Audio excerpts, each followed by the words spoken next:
Bismillahirrahmanirrahim. Assalamualaikum warahmatullahi wabarakatuh. Alhamdulillahirabbil alamin. Nahmaduhu wa nasta'inuhu wa nastahdihi wa natubu ilaihi wa na'udzu billahi min shururi anfusina wa sayyiati a'malina. May yahdihillahu fala mudilla lahu wa may yudlil fala hadiya lahu. Asyhadu an la ilaha illallah wahdahu la syarika lah wa asyhadu anna Muhammadan abduhu wa rasuluhu amma ba'd. Jemaah salat subuh yang semoga senantiasa dirahmati oleh Allah Subhanahu wa taala. Tidak henti-hentinya kita memuji dan bersyukur kepada Allah Tabaraka wa taala atas segala limpahan rahmatnya kepada kita semua. Terutama di subuh hari ini jemaah berbahagia, kita kembali bisa hadir dengan izin Allah, dengan inayah dari Allah Subhanahu wa taala untuk sama-sama melaksanakan salat subuh secara berjamaah. Mudah-mudahan Allah Tabaraka wa taala mencurahkan rahmat keberkahan pada kita semua di awal pagi hari ini. Amin ya rabbal alamin. Salam salawat semoga senantiasa tercurah kepada Nabi kita Muhammad sallallahu alaihi wasallam. Lewat perjuangan dan kerja keras beliau kita dapat merasakan al-Islam. Kita berbahagia berbangga dengan Islam yang telah dibawa dan dibawakan oleh Rasulullah Muhammad sallallahu alaihi wasallam. Jemaah salat subuh yang semoga dirahmati oleh Allah Subhanahu wa taala, kembali kita melanjutkan tadabbur kita pada surah-surah yang ada di dalam Al-Qur'an. Ya, setelah beberapa pekan tidak sempat hadir untuk subuh ini, jemaah berbahagia, kita berada di surah yang ke-32. Surah yang ke-32 jemaah berbahagia adalah surah As-Sajdah. As-Sajdah, kata juga baca As-Sajdah. Surah As-Sajdah sesuai dengan susunan ya Al-Quran sebagai mushaf berada di urutan yang ke-32 setelah surah Luqman yang pernah kita baca sebelumnya. Surah ini jemaah berbahagia termasuk surah-surah Makkiyah yang tema pokok dan inti dari surah-surah Makkiyah tentu saya kira kita sudah sering mendengarkan adalah terkait dengan keimanan.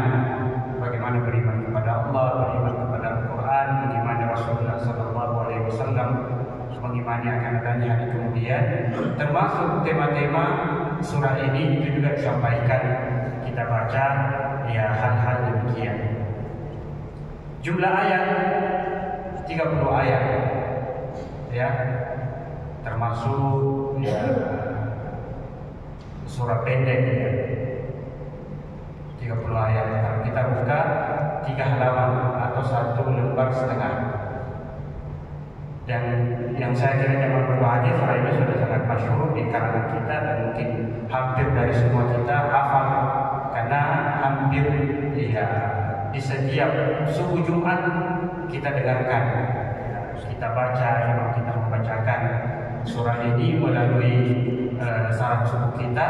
Ya, di rakaat pertama biasanya surah As-Sajdah dan di rakaat yang kedua adalah surah Al-Insan atau Al-Ata. Surah ini ya disebut atau dinamai dengan surah As-Sajdah. Artinya sujud atau bersujud. Ya. Sajadah bersujud, yasjudu sajadatan adalah sujudnya itu disebut dengan sajadah. Itu diambil dari ayat yang ke-15 pas pertengahan surah ini ya, yang menyebutkan salah satu dari surah dari ayat sajadah, ayat as-sajdah atau ayat ya di mana ketika dibaca sunahkan untuk sujud. Ya, di situ Allah Subhanahu wa taala menyebutkan a'udzu billahi minasyaitonir rajim, innama yu'minu bi ayatina alladziina idza dzukiru biha kharru sujada wa sabbahu bihamdi rabbihim wa hum la yastakbirun. Pas berada di pertengahan surah. Jamaah subuh yang semoga dirahmati oleh Allah Subhanahu wa taala, kita akan baca secara singkat ayat ini jemaah berbahagia di surah ini, ya tema-tema pokok dan penting yang ada di dalamnya, mudah memberikan keberkahan. Kalau kita buka surah ini jemaah berbahagia, yang paling pertama disebutkan oleh Allah Subhanahu wa taala dalam surah ini adalah terkait dengan Al-Qur'an. Bahwa Al-Qur'an itu benar adanya, betul-betul diturunkan dari Allah Subhanahu wa taala. Bukan seperti anggapan kaum Quraisy, tuduhan kaum Quraisy, mereka mengatakan bahwa Al-Qur'an itu adalah cerita-cerita, dongeng-dongeng yang diceritakan Muhammad. A'udzu billahi minasyaitonir rajim. Alif lam mim.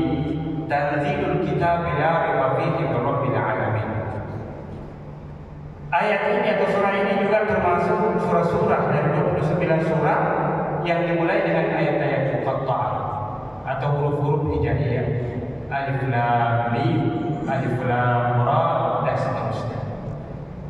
Kemudian Allah meyakinkan dan mempertegas kepada orang-orang yang mengingkari akan Al-Quran dengan mengatakan bahwa Al-Quran itu diturunkan dari Allah Subhanahu wa taala. Tanzilul kitab la raiba fihi, Al-Quran yang tidak ada keraguan di dalamnya, min rabbil alamin, dari Tuhan semesta alam, dari Allah pencipta alam semesta.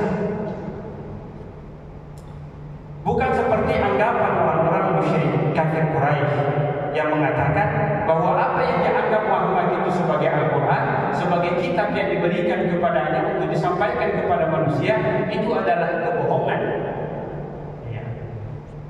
Am yaquluna iftarahu bal huwa al-haqqu min rabbika litunzira bihi qauman ma atahum min nadhirin min qablika la'allahum. Kenapa mereka mengatakan bahwa Al-Quran itu, mereka katakan dia adalah iftira, kebohongan, dusta, cerita yang punya dalil. Ya, am yaquluna iftarahu. Kenapa mereka orang kafir Quraisy mengatakan Al-Quran itu adalah dongeng, cerita, kedustaan yang diadakan oleh Muhammad? Ya, yaftari itu adalah mengadakan sesuatu yang bukan darinya, bukan kerjanya, kemudian mengatasnamakan dirinya, itu adalah iftira, kebohongan, kedustaan. Ketika mereka mengatakan Al-Quran itu adalah kebohongan yang diucapkan oleh Muhammad, itu artinya bahwa mereka menuduh Rasulullah Muhammad SAW sebagai pendusta, sebagai pembohong. Itu maknanya jemaah berbahagia. Am yaquluna iftara, kenapa mereka mengatakan itu? Ya. Padahal kata Allah, ya, mereka meyakini bahwa Muhammad itu adalah orang yang jujur. Maka ayat ini dimulai dengan istifham, ya, pertanyaan yang sifatnya mengherankan. Kenapa bisa mereka mengatakan Muhammad berdusta, berbohong dengan Al-Quran, sementara dari awal, dari sejak lahir mereka ketahui Muhammad adalah orang yang jujur. Mereka memberinya gelar Al-Amin. Yang kedua, kenapa mereka mengatakan Al-Quran itu adalah hal-hal yang diadakan Muhammad, sementara mereka mengetahui bahwa Muhammad itu bukan ahli penyair, bukan hebat dalam berbahasa, bahkan mereka tahu faham bahwa Muhammad tidak bisa baca tulis. Seakan Allah mengatakan keheranan, satu hal yang sangat tidak bisa diterima kalau mereka mengatakan bahwa Al-Quran itu adalah bikinan, adalah sesuatu yang diadakan, kebohongan yang diadakan oleh Muhammad sallallahu alaihi wasallam. Kemudian jemaah berbahagia, Allah beranjak pada pembahasan yang lain dengan mengatakan bahwa alladzi ahsana kulla syai'in khalaqahu wa bada'a khalqal insani min tin. Kemudian Allah menyebutkan tentang penciptaan manusia, bahwa yang menciptakan manusia, ya, secara khusus dan alam raya secara umum adalah Allah Subhanahu wa taala. Dan ketika Allah menciptakan manusia bukan sekedar ciptakan begitu saja. Kata Allah, alladzi ahsana kulla syai'in khalaqahu. Allah menciptakan segala sesuatu termasuk manusia, dan ketika Allah menciptakan apa saja termasuk manusia itu, Allah menciptakan dengan bentuk yang sangat sempurna. Ahsana kulla syai', menciptakan segala hal dengan sebaik-baik bentuk, sebaik-baik porsi, bentuknya sesuai dengan porsinya dan tugasnya masing-masing. Mungkin kita mengatakan, Pak, mohon maaf, hewan, binatang, sapi, kerbau, kita mengatakan, wah tidak bagus bentuknya, tidak baik, jelek modelnya. Menurut anggapan kita sebagai manusia, karena kita bercerita tentang alam kita sebagai manusia, tapi mereka sebagai hewan, kuda, itu betul-betul sempurna penciptaannya dengan porsinya, tujuannya, kemanfaatannya. Sapi juga demikian, kambing juga demikian. Itu sangat indah, sangat cantik, sangat hebat, sesuai dengan porsi dan tujuannya Allah ciptakan.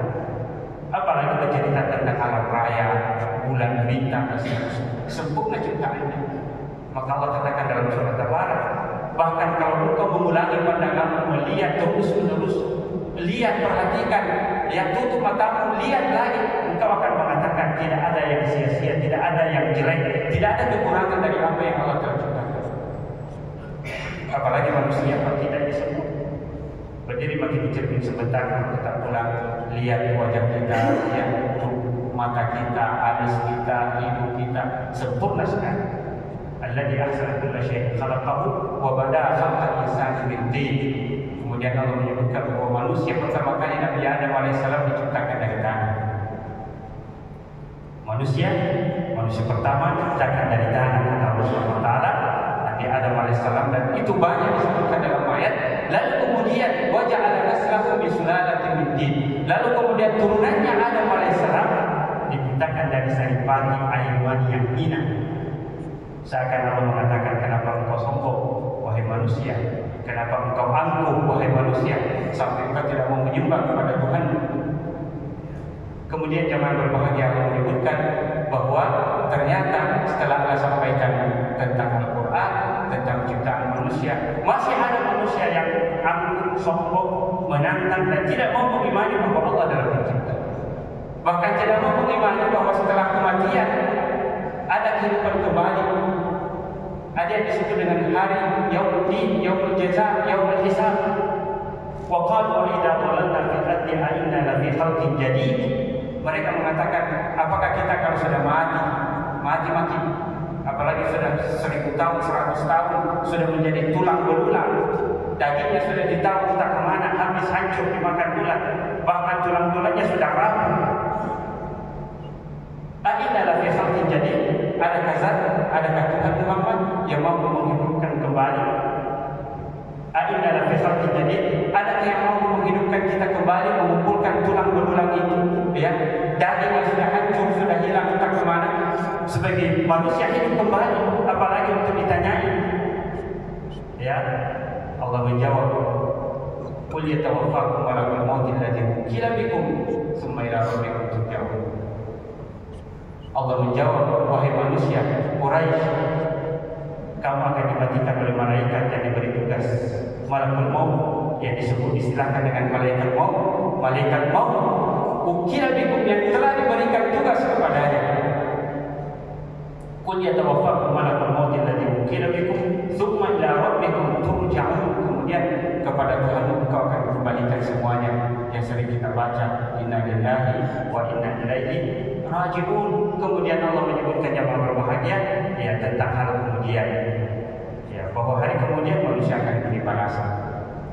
Dan pada hari kemudian nantilah ketika manusia, orang-orang kafir dulunya di dunia tidak beriman akan adanya hari kemudian, tidak beriman kepada Allah, tidak beriman kepada Al-Quran.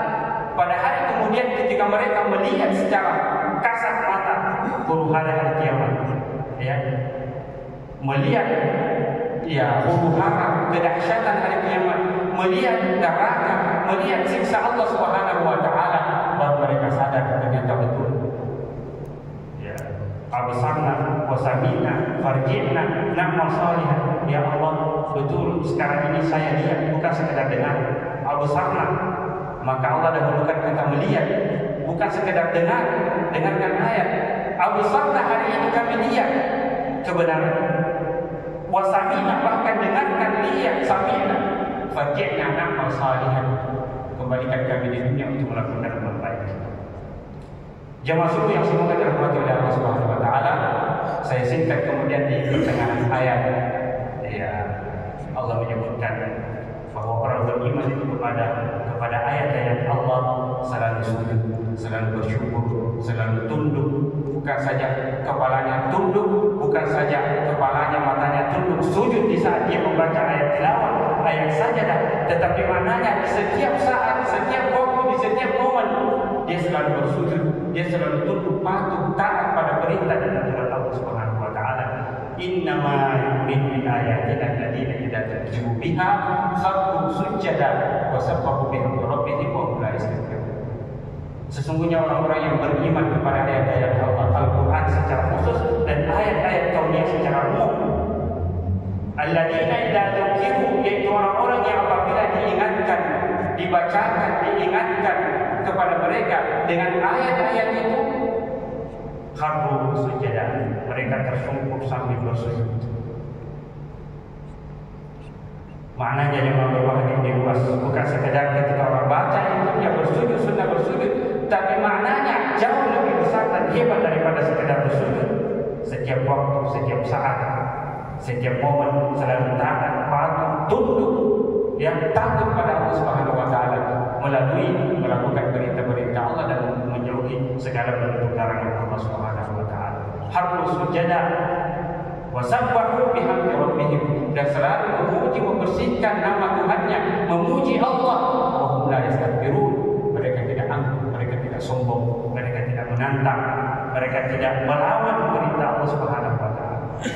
Yastakbirun, ya kalau kita kaji lagi lebih dalam maknanya jemaah berbahagia, apa perintah Allah dia lakukan, dia kerjakan sesuai dengan kemampuannya, dan apapun yang Allah larang dia berusaha untuk selalu tinggalkan. Itulah makna la yastakbirun, tunduk patuh taat pada Allah Subhanahu wa taala. Lalu kemudian berikutnya jemaah berbahagia terakhir, kata Allah, afaman kana mu'minan kaman kana fasiqan. Wahai manusia, yang perhatikan, samakah orang-orang beriman dengan orang-orang yang tidak beriman? Ini pertanyaan Pak, dalam uslub gaya bahasa Al-Quran itu pertanyaan yang sifatnya bukan untuk dijawab. Ketika Allah mengatakan apa mangkana mu'minan kaman kana fasiqan, samakah orang beriman dengan orang yang tidak beriman, orang fasik, maksudnya orang kafir di sini. Bukan tujuannya dikatakan oh tidak sama, oh sama, bukan itu. Tapi maksudnya coba telah pikirkan, lihat baik-baik ya, melalui ayat di dunia ini dan hari kemudian. Samakah mereka? Sebelum kita menjawab jemaah berbahagia, berpikir panjang, Allah sudah memberikan jawaban kepada kita. La yastahu, tidak mungkin sama, tidak bakalan sama. Lihat bagi jemaah berbahagia, orang beriman di kehidupan ini, cara berpikirnya, cara bergeraknya, memulai pekerjaan, mengakhiri pekerjaan, itu berbeda dengan orang yang tidak beriman. Apa yang membedakan ya amal saleh yang kita lakukan dengan amal saleh yang dilakukan oleh orang yang tidak beriman kepada Allah? Bedanya di keimanan yang berbahagia. Mereka juga mengatakan melakukan hal-hal yang baik, membangun jalanan, menolong, membantu dan seterusnya. Tapi ada nilai yang berbeda. Orang beriman begitu dia bangun, alhamdulillahirabbil alamin. Begitu dia berangkat keluar bekerja di mana saja, dia mulai dengan bismillahirrahmanirrahim. Kembali dia dari pekerjaannya, selesai pekerjaannya, alhamdulillahirabbil alamin. Ada aturan, ada nilai yang dia dapat di setiap langkah, setiap tarikan nafas, bahkan ada nilai-nilai keberkahan yang dia dapatkan karena semua pekerjaannya didasari dengan keimanan. Itu maknanya la yastawi, tidak sama. Orang yang tidak beriman, tidak bertuhan, atau mungkin salah dalam memilih Tuhan, ya, ketika dia bangun tidak ada ucapan alhamdulillah. Apalagi orang yang betul-betul tidak beragama, dia mengatakan alam raya ini ya begitulah alam tercipta secara otomatis, tidak ada yang mengatur. Tidak ada ucapan alhamdulillah kalau dia bangun, selesai tidak ada syukur dan seterusnya. berjalan tanpa aturan, ya. Orang beriman tidak jemaah. Lantas tahu.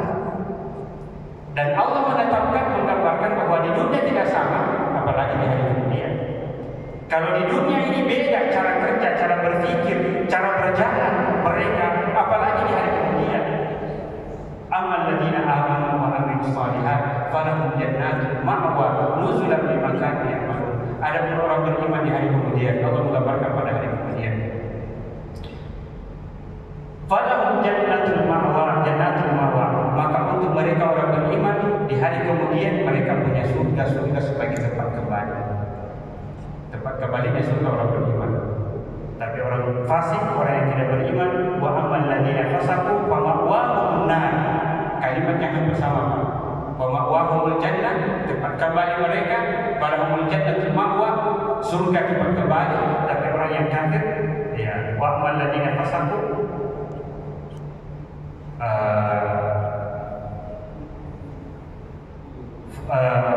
falahum nar, ya. Untuk orang-orang fasik maka tempat kembalinya adalah neraka jahanam. Jadi beda jemaah yang berbahagia, orang beriman tempat kembalinya di hari kemudian adalah surga. Orang yang fasik tidak beriman kepada Allah, tempat kembalinya adalah api neraka. Jemaah salah satu yang semua terhormat oleh Allah SWT. Setelah itu Allah menyebutkan, mengajak manusia berfikir, melihat perjalanannya, melihat kaum-kaum yang telah dihancurkan, yang berfikir melihat alam raya ini supaya pikirannya yang mengambil pelajaran pada kehidupan ini untuk mengantarkan dia beriman kepada Allah Subhanahu wa taala. Jemaah semua yang semoga dirahmati oleh Allah Subhanahu wa taala, kesimpulan kultum singkat saya pada subuh hari ini, ya, surah As-Sajdah adalah surah yang sangat masyhur di kalangan kita dan Rasulullah sering baca di subuh Jumat. Ya, As-Sajdah ya rakaat pertama, kemudian rakaat kedua dengan Al-Isra. Itu menandakan jemaah berbahagia bahwa surah ini adalah surah yang sangat agung, mulia. Apatah lagi kalau kita telah makna-maknanya. Yang kedua, jemaah subuh yang semoga dirahmati oleh Allah Subhanahu wa taala, ya, di surah ini, lewat surah ini kita belajar tentang sujud tilawah. Sujud tilawah ini adalah sujud ya yang disunnahkan sebagaimana pendapat ya sebagian besar ulama kita bahwa disunnahkan bersujud ketika membaca atau mendengarkan salah satu ayat dari ayat-ayat sajadah. Satu di antara ayat sajadah itu berada di surah ini pada ayat yang ke-15. Kata para ulama sunnah baik di luar salat ataupun di dalam salat. Kalau di luar salat sunnah, begitu selesai membaca ya bersujud dan membaca doa yang sering kita baca, ya para ulama tidak mengharuskan harus suci, ya tidak. Tapi berbeda ketika berada dalam salat, karena salat salah satu syaratnya adalah suci, maka kita harus suci jemaah. Tapi kalau di luar salat, kapan kita baca atau orang lain membaca kita dengarkan, sunnah baik bagi kita untuk bersujud sebagai bukti ya membenarkan firman Allah Subhanahu wa taala tadi bahwa orang beriman itu selalu bersujud kepada Allah Subhanahu wa taala. Kalau kita nanti buka mushaf, selalu ada tandanya dalam mushaf itu. Biasanya di akhir ayat ditandai dengan gambar seperti sajadah atau seperti Ka'bah gambarnya. Di sampingnya itu biasa di sampingnya atau biasa di akhir ayat. Tandanya memang berbahagia. Atau ada beberapa mushaf juga memang sudah tertulis di atasnya atau di sampingnya ayat itu as-sajdah atau sajadah. Ya. Apalagi kalau sekarang teknologi canggih sekali, begitu kita buka ayat-ayat sajadah, langsung kita disampaikan surah ini, ayat ini, ayat ini. Jadi sunnah di luar salat juga di dalam salat. Maka ketika di hari Jumat Rasulullah membaca dua surah ini, surah pertama sudah as-sajdah, Rasulullah sujud. Ya, karena Rasulullah sujud, maka makmum ikut sujud. Jadi kalau dalam salat ada aturannya Pak.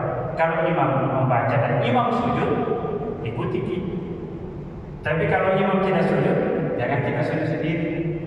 Ya, jangan kita sujud sendiri. Yang terakhir, ya pesan dari ayat-ayat as-sajdah ini ini jamaah berbahagia terkait dengan keimanan, mengimani akan Al-Quran, beriman bahwa yang menciptakan alam raya, semua makhluk di alam raya ini adalah Allah Subhanahu Wa Taala, mengimani akan adanya hari kemudian dan bukan sekedar ada, tapi ada balasan, ada jasa, manusia akan dibalas apa yang mereka telah ciptakan. Ya, kemudian Allah mengajak kita untuk selalu banyak berfikir mentadabburi alam raya ini supaya manusia ya sadar betul bahwa ada yang menciptakan, ada yang mengatur alam raya ini. Semoga apa yang saya sampaikan memberikan manfaat pada kita semua. Mohon maaf atas segala kekurangan. Sekali lagi kalau kita baca sendiri, telah sendiri, tentu banyak mendapatkan pesan-pesan manfaat dari ayat-ayat yang kita baca.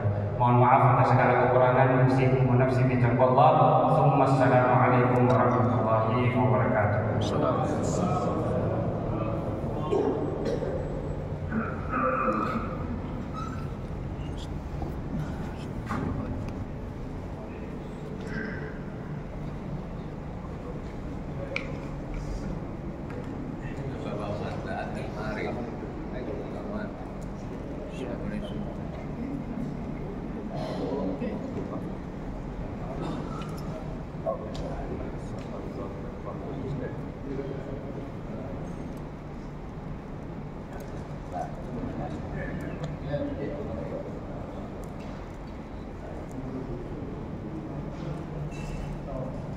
Betul.